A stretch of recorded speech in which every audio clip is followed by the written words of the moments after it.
Power star Pawan Kalyan గారు deputy CM గారు బహుశా ఆయన పరువు తీశారు. ఎందుకంటే ఇప్పుడు ఆయన ఓఎస్డీ గారితోనో ఆయన ఐఏఎస్ ఆఫీసర్లతోనో ఇవన్నీ కూడా చెప్పిన అన్ని తెప్పించుకుని ఒక పేజీలో నోటు తయారు చేసుకుంటే మీరు ఎందుకురా ఇవన్నీ చేశారని రేపు ఆయన అడగపోతే నన్ను అడగండి.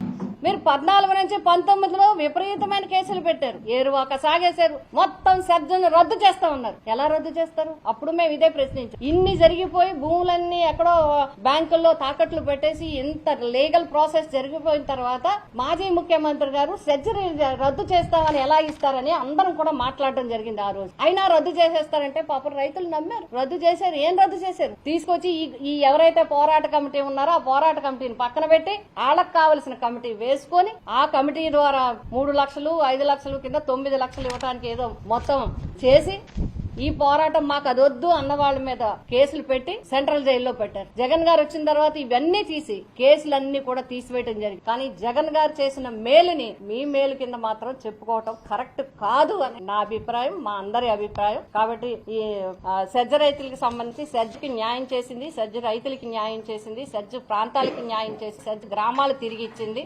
రైతులకు భూములు తిరిగి ఇచ్చింది దేశంలో జగన్మోహన్ రెడ్డి గారు. అందుకు వారికి హృదయపూర్వకంగా మరొక్కసారి సెజ్జ రైతులందరూ తరపున, సెజ్జ గ్రామాల అందరి తరపున ధన్యవాదాలు తెలియజేస్తాం.